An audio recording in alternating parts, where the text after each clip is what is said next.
No Saba Vlog de hoje, temporada 2024, eu vou entrevistar a intérprete de Libras, Cássia Fernanda, a quem eu agradeço por ter aceito o meu convite. Muito obrigado. Obri- Tá certo. Obrigada, obrigada a você.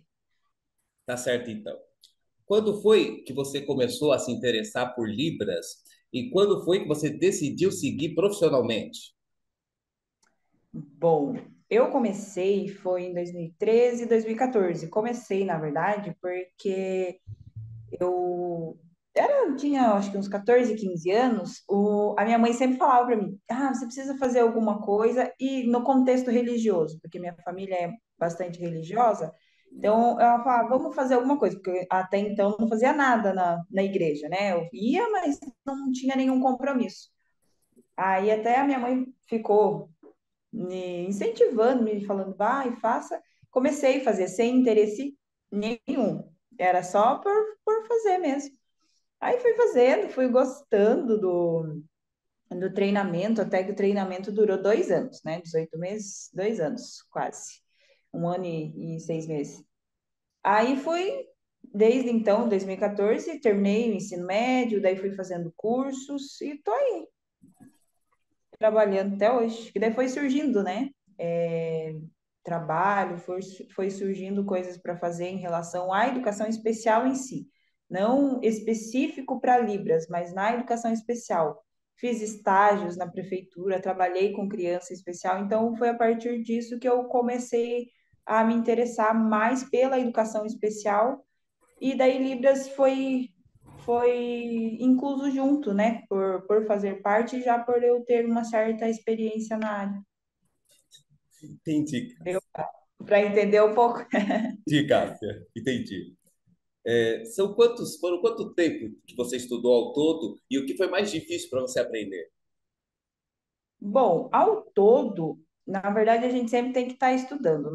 A gente nunca consegue saber de tudo, até porque Libras tem atualização a todo momento. A todo momento está tendo atualização de sinais, de um monte de coisa em relação a Libras, sempre está tendo atualização. Então, não tem como a gente falar, eu sei tudo. Não sei. A gente sempre tem que estar estudando. E, e qual que foi a outra pergunta? Porque eu começo a falar e começo, eu me perco na fala. Tem alguma parte que é mais difícil de aprender? Bom, a parte mais difícil para mim foi a parte do público, de eu ficar em frente ao público, né? Hoje, até que tem sala, vamos supor, você vai interpretar em algum setor específico, eles têm uma sala separada para o intérprete, né? Que precisa ser fundo branco, tudo certinho. Mas, dependendo do lugar, você precisa ficar em frente ao né? Público, né? Então, ainda dá aquele medo, aquele receio, né? Mas é em questão ao público mesmo, né? Da vergonha de estar ali. Mas depois que começa, também vai. Você nem lembra que tem pessoas ali perto. Tá bom, então. É, quais são os sinais mais conhecidos e fácil de se aprender, Cássia? Ah, na verdade, os sinais mais conhecidos, né, que as pessoas usam muito, os sinais de comunicação do básico, que é o bom dia, boa tarde, boa noite, né? Que é bom dia, boa tarde, boa noite, deixa eu ver, tudo bem, né? O oi, que é bastante usado também. Mas deixa eu ver um sinal que todo mundo, até os ouvintes, né, conhecem, é o sinal do eu te amo mesmo, até que foi colocado lá. Mas o que que tem o sinal do eu te amo? O sinal do eu te amo é esse aqui. Ele às vezes é relacionado a chifre, essas coisas, como você tinha me perguntado. Porém, ele não tem nada a ver com isso, porque esse sinal, ele é um sinal americano, é um sinal da língua de sinais americana. Ele não é nosso, Brasil. Porém, igual nós ouvintes pegamos o I love you, né? Do inglês. Os surdos também pegaram esse sinal, que é o eu te amo também, colocaram, como eu posso dizer, eles emprestaram lá da língua de sinais americana e usam, né? Como se fosse uma gíria que eles pegaram, que foi pego e acaba virando. uso, né, diário das pessoas. Mas eu te amo. O que que acontece? Na língua de sinais americanas eu não tenho conhecimento. Porém, a única coisa que eu sei é que o I, né, a letrinha I, L e o Y, tá? Então, por isso que ele formou esse sinal, foi feito esse sinal. Não sei se foi a partir disso, porém é o que a gente consegue dar é, como eu posso dizer, pensar como foi criado o sinal, entendeu? Então, não tem nada a ver. É errado você virar a mão, porque aí ele fica, eu acho que é o sinal de rock, alguma coisa assim, mas você virando a mão para frente, o surdo em si sabe que é o sinal do eu te amo, entendeu? Mas é um sinal que foi pego da língua de sinais americana, não é nada errado, né? Não.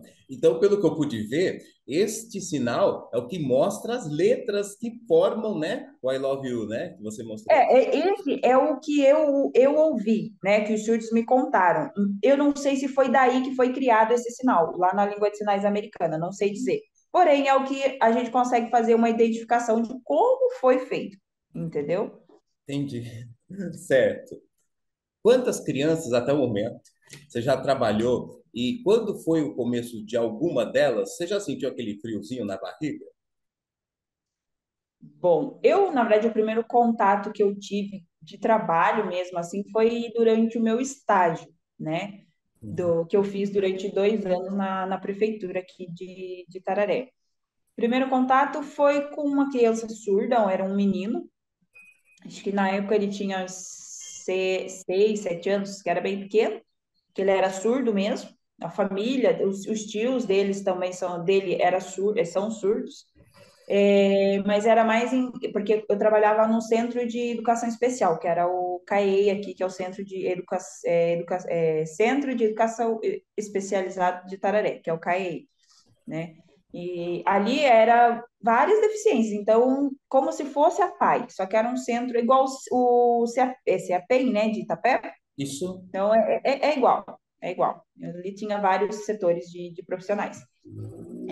O primeiro contato que eu tive foi com ele.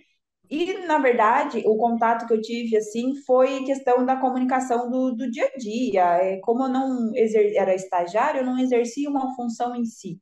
Então, era mais a questão da comunicação, no refeitório, eu levava para a sala de atendimento, às vezes participava ali vamos supor, nas terapias, às vezes a gente participava para ter uma comunicação entre o psicólogo com o aluno, entendeu? Mas era esse meio, o primeiro contato. Aí depois foi vindo as escolas, né? Depois eu fui para Itapeva também trabalhar. Então, foi esse o contato que eu tive. E sempre quando é aluno novo, a gente sempre fica ali com frio na barriga, a gente sempre fica ali com receio, porque a gente não sabe qual é o nível de suporte da criança, a gente não sabe do que ele precisa, né? Até ter um certo conhecimento, uma intimidade ali com a criança, uma convivência, a gente fica ainda com um pouquinho de receio. Mas depois vai indo também, que daí acaba virando rotina, você vi- acaba virando normal, né? Então você se vira ali como pode. Certo.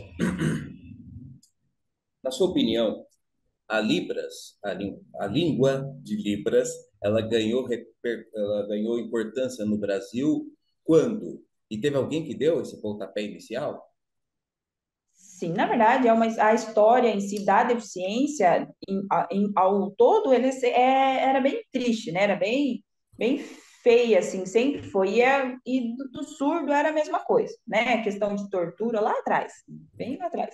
Aí, no século XVII, a Santa Casa em si teve um papel bem importante em questão ao atendimento das crianças com deficiência, e na época do Dom Pedro II, o Dom Pedro II mesmo, ele criou um instituto que o nome era Meninos Cegos, né? Que teve origem ligada a um homem, um senhor lá, se eu não me engano, o nome dele era José Azevedo. Ele estudou lá em Paris, no Instituto de Jovens Cegos, e trouxe esse instituto para cá, junto com Dom Pedro II, né? Em 1854, por aí. Aí tem uns boatos, eu não tenho certeza, não vi nada concreto, mas as pessoas falam que algum parentesco do Dom Pedro II era surdo, né? Então, ele trouxe para cá coisas relacionadas à deficiência, certo? Então, para ajudar esse parentesco. Aí, em 1855, veio para cá deixa eu lembrar o nome dele, Ernest, eu não sei falar inglês, tá? Mas é Ernest alguma coisa. Ele trouxe para cá em 1857, ele veio, né, morar para cá. Ele era um professor surdo francês, Eduardo, não é Ernest, é Eduardo Ernest Hert, uma coisa assim. Ele veio, ficou no Rio de Janeiro, e a partir disso ele foi criado o Instituto Imperial dos Surdos e Mudos, né? Que hoje não, hoje é o Instituto INES, né? Que é localizado no Rio de Janeiro, que é o Instituto Nacional da Educação dos Surdos, hoje. Antes era o nome que eles colocaram era Instituto Imperial dos Surdos e Mudos. Hoje até a conotação de mudo, surdo, mudo não existe mais. É até errado falar. A gente, quando vai falar de uma pessoa, ou ela é deficiente auditiva ou ela é surda, né? Porque tem essas duas diferenças. Que o surdo, ele já nasce surdo. Deficiente auditivo, ele adquire a surdez durante a vida, depois do nascer, entendeu? Através de doenças, através de alguma outra coisa que a mãe ou a criança possa ter, né? Então, foi a partir desse francês aí, do Edward Hurt, não sei o nome, que foi criado o instituto e a partir disso foi criando mais coisas, né? Comunidade, foi evoluindo um pouco mais em relação à língua de sinais brasileira, né? E é isso. Não, eu tenho histórias, né, para contar, assim, só que é bastante amplo o tema em si. Então, resumindo, é isso. E uma pessoa que convive com um problema, problema, uma pessoa comum, e que convive com uma profissional de língua de Libras, pode aprender tudo em um determinado tempo sem fazer curso, ou isso é impossível? Na verdade, você até aprende, né? Desde que essa pessoa tenha um determinado tempo para te ensinar, né? Convivendo com ela, você aprende. Porém, você vai ter um avanço melhor se você tiver uma convivência com uma pessoa surda, tá? Porque ali você vai usar 100% a língua de sinais, né? Libra, você vai usar 100%, que você não vai ficar falando. Então, você tendo uma convivência com uma pessoa surda, você aprende muito mais na convivência do dia a dia do que com uma pessoa ouvinte, né?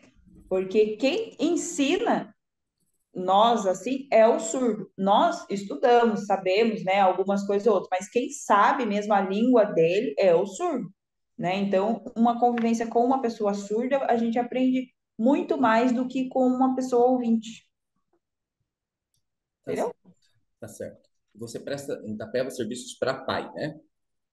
Isso, para pai. Sou funcionária da pai. Tá certo. Faz quanto tempo? Eu entrei trabalhar na pai em outubro do ano passado, 2023. Tá certo. Lá na PAI tem também os próprios pacientes de lá, né? Tem os pacientes e tem pessoas que ficam lá para atender esses pacientes e outras para irem em escolas de Itapeva. Crianças surdas, Isso, isso? isso. Não, na PAI em si, ela pode ser que passa com outros profissionais. Psicólogo, eu não sei como eu sou nova ali na PAI, então eu não sei eu 100%, mas acredito que é o mesmo andamento daqui de Tararé. As crianças surdas vão, né, na PAI, porém, para passar com outros profissionais, psicólogo, é, como que fala aquele do terapeuta ocupacional, né? Dependendo da dificuldade da criança, ela passa com o fono, né? Também com outros profissionais. Em relação a Libras, eu acredito que ela passa no CAPEM, né? Porque lá tem uma profissional de Libras que fica lá, que ela é responsável por lá mesmo. Então, ela fica lá. Então, acredito que algumas crianças surdas que necessitam de mais atendimento passam no CEATEM, né? E no demais, que precisa acompanhamento do dia a dia, na escola, contexto escolar, o intérprete é mandado para a escola, né? E faz acompanhamento no dia a dia da criança na escola, né? Com a, fazendo a comunicação do professor para o aluno, né? O mesmo contexto da sala toda para o aluno surdo, eu tenho que fazer essa adaptação para passar para esse aluno. Vou fazer mais algumas perguntas que não estavam planejadas, como o seguinte. Você Se eu disse, souber responder, você disse que sempre tem que estar em estudo, porque a língua, perdão, a língua de Libras está sempre mudando, está sempre evoluindo. Tem alguma coisa a ver, por exemplo, com as regras da língua portuguesa que mudou também? Algumas palavras não têm mais acento, outras ganharam acento. Também está ligado a essa mudança? algumas coisas sim. Em relação aos acentos, na gramática de Libras, nós não usamos acentos, né? Tipo, ponto, essas coisas, né? Então, na gramática, é que a gramática em si, ela tem um. É ampla, como eu expliquei para você, né? A questão da língua e da linguagem. Libras, ela é uma língua, porque ela tem uma estrutura própria, ela tem uma gramática própria dela, né? Então, se você for ver, é diferente. Então, você tem a apropriação da língua de sinais mesmo, dela. Então, você, alguma coisa ou outra você pega do português. Então, quando muda alguma coisa no português, pode ser que mude na língua de sinais. Porém, são diferentes, né? Então, vamos supor, um sinal que eu faça, ele pode ter vários significados. O que que vai diferenciar ali para você entender? É o contexto, né? Igual o inglês. A gente sempre fala que a gramática de Libras ela é bem parecida com o inglês, né? O inglês, uma palavra, ela tem vários significados, né? O que vai diferenciar ali é o contexto. Língua de sinais também é a mesma coisa. O que vai diferenciar no sinal é o contexto, né? Eu vou dar um exemplo para você. Laranja e sábado. É o mesmo sinal. Porém, o que vai diferenciar é o contexto. Se você está falando de fruta, esse vai ser o sinal de fruta. Se você está falando dos sinais da semana, né? Segunda, terça, quarta, quinta, sexta e sábado, esse vai ser o sinal de sábado. Então, dependendo do contexto, o surdo sabe qual será aquele sinal. Né? Não importa se ele é o mesmo sinal para várias coisas. O que vai diferenciar é o contexto. Entendeu? Sim, o pior é que você fez os dois sinais e eu não encontrei no primeiro momento uma diferença entre eles. Não tem. Não tem, porque são sinais iguais praticamente, porque um sinal ele tem vários, não é só esse sinal, tem vários outros sinais que eu não vou lembrar agora, mas tem vários outros sinais que são iguais, mas tem vários nomes diferentes, né? São variados. Então, o que diferencia ali mesmo é o contexto do que você está falando, né? Muitas das palavras são originárias do inglês ou só algumas? Não, não. Na verdade, é variado, porque, na verdade, o Brasil, o brasileiro, né? A língua de sinais brasileira, ela veio mesmo por causa desse francês. Então, o que que aconteceu? Lá atrás, em 1900, 1700 bolinha lá, os professores, eles ensinavam a língua de sinais francesa. A partir disso, que foi criado a língua de sinais brasileira, que é Libras, entendeu? Porque daí eles foram. Só que no começo era ensinado aos alunos que era ensinado a língua de sinais francesa, porque era o que esse Eduardo trouxe para o Brasil, entendeu? Mas aí, a partir disso, eles foram criando a língua de sinais brasileira. E a partir também desse período foi evoluindo, foi atualizando muita coisa. Tem sinais que os surdos usavam antigamente que hoje não é usado mais. Não é proibido usar os sinais antigos, não são proibidos. Porém, como a gente está em constante atualização, às vezes, se você não se atualiza, não estuda, você fica perdido. Às vezes, tipo, por exemplo, comecei hoje. Eu não conheço os sinais lá de trás. Eu vou aprender os sinais atuais, né? Então, se eu não ter esse constante aprendizado, eu acabo perdendo alguma coisa ou outra porque fica confuso. Então, por isso que a gente precisa estar estudando sempre, porque senão a gente acaba esquecendo, né? Se a gente não tem a prática ali do dia a dia, a gente acaba esquecendo de sinais. Mas como é praticado quase todos os dias, por causa de você trabalhar com isso, é muito raro você acabar esquecendo, né? Por exemplo, eu trabalho na educação, então eu tenho a experiência dos sinais da educação, contexto escolar, certo? Por exemplo, eu também já interpretei na Câmara Municipal, é contexto político, certo? Quando eu fui interpretar, só trabalhar, um exemplo, eu trabalho na educação. Aí me chamaram para trabalhar na Câmara Municipal, contexto político. Eu já fiquei nervosa, porque são sinais políticos. Querendo ou não, eu tenho que estar atualizada sobre questão política. Porque para você ser intérprete e interpretar, você tem que dominar o português. Não que a gente consiga fazer isso. Porém, a gente tem que ter um conhecimento muito bom do português. Por quê? É a partir disso, porque você aprender livros, você aprende. O difícil é você fazer o português, você interpretar o português. Porque tem muitas palavras, porque o português em si é uma das línguas mais difíceis de aprender, né? Para quem vem de fora querer aprender português, é difícil. Então, tem palavras ali que é difícil. Nós mesmos brasileiros, a gente tem dificuldade de entender algumas outras palavras que são difíceis, que a gente quase não usa, né? Então, imagina você ter esse conhecimento, você não ter esse conhecimento, como você vai passar para o surdo? O que significa aquela palavra? Então, você tem que ter um domínio muito bom do português, né? E no contexto político, eu também, quando eu fui interpretar na Câmara, eu também tive que me atualizar disso, né? Não sou fã de política, não gosto, porém, era trabalho, eu tive que aprender, né? Então, tipo, eu tenho experiência no contexto da educação. Vamos supor um outro, e o contexto religioso também eu tenho bastante conhecimento. No outros contextos, eu não tenho 100% de experiência. Então, depende dali da onde você trabalha, entendeu? Porque tem sinais de política, por exemplo, que eu não sei, porque eu não estou ali todo dia. Agora, a educação, eu estou ali todos os dias na escola, entendeu? Então, esses sinais eu não esqueço. Agora, contextos diferentes, eu posso esquecer, porque eu não estou ali praticando todos os dias, entendeu? Então quer dizer que não basta apenas conhecer o significado de todas as palavras. Então não significa que você tenha que conhecer todas as palavras e saber todos os sinais. Então, de acordo com o contexto, você pode ter facilidade ou dificuldade.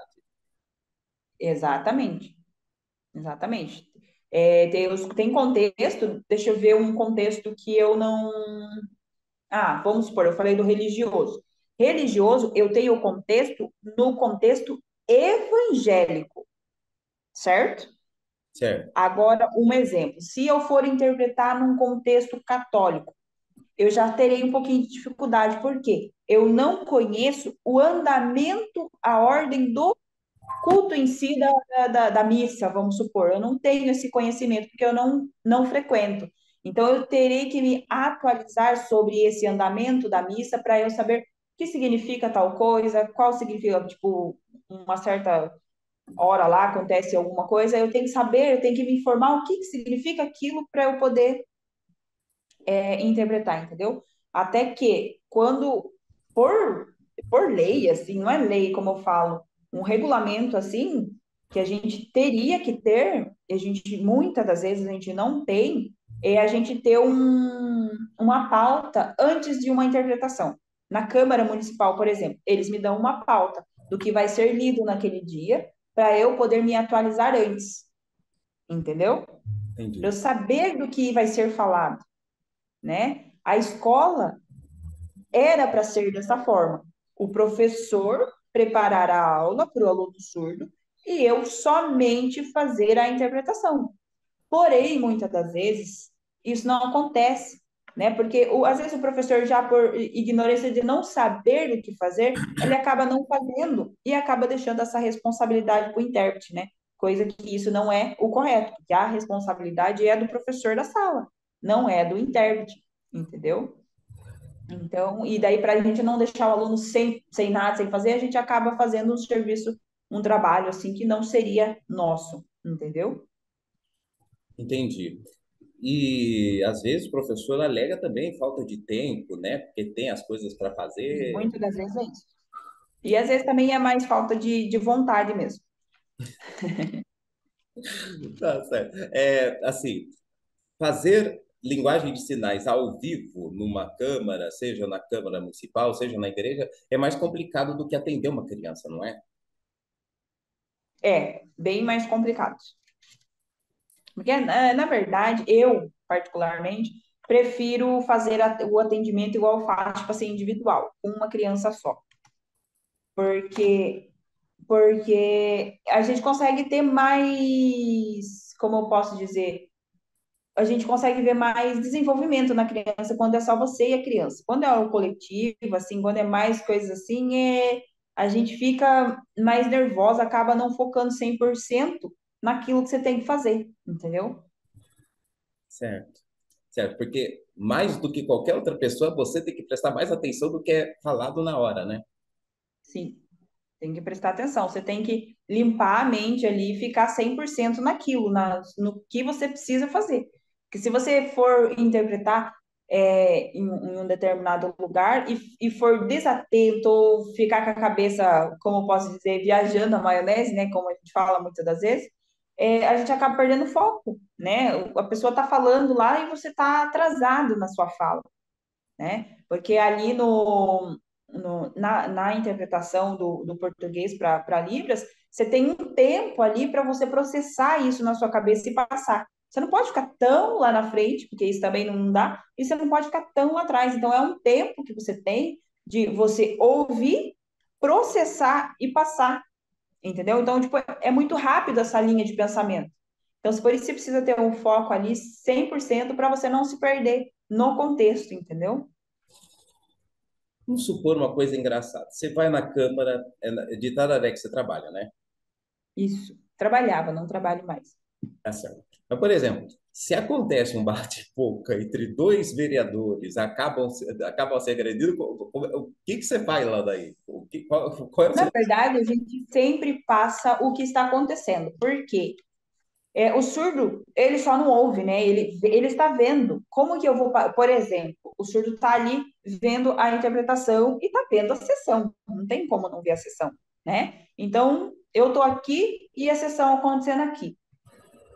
Os vereadores ali se pegando ali, ele está vendo que aquilo está acontecendo e eu passando alguma coisa que não tem nada a ver, né? O surdo não é bobo, ele não tem essa dificuldade de entender, ele entende que aquilo dali está tendo um atrito, está tendo uma briga, né? Então eu tenho que passar o que está acontecendo.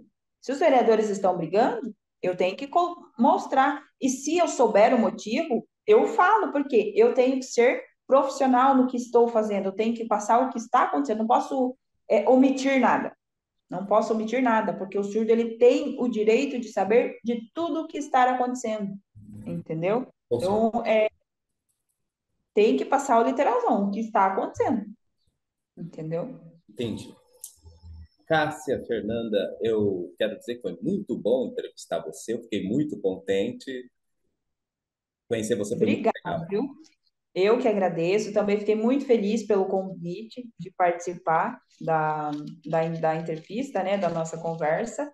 Confesso que eu fiquei um pouquinho nervosa, porque eu fiquei com medo do que vai perguntar, do que vai ser falado, né? Porque eu particularmente, tenho um pouquinho de receio, um pouquinho de vergonha de falar, entendeu? Não parece, não parece. Porém, eu tenho, isso daí já faz muito tempo. Porém, já treinei muito isso, então hoje eu estou um pouquinho melhor, né? E fiquei um pouquinho nervosa, mas deu tudo certo. Eu que agradeço pelo convite, também fiquei muito feliz. Tá certo, então, muito obrigado e obrigado a você que está em casa. Obrigada a E, você. e você que está em casa, até o próximo sábado. Tchau.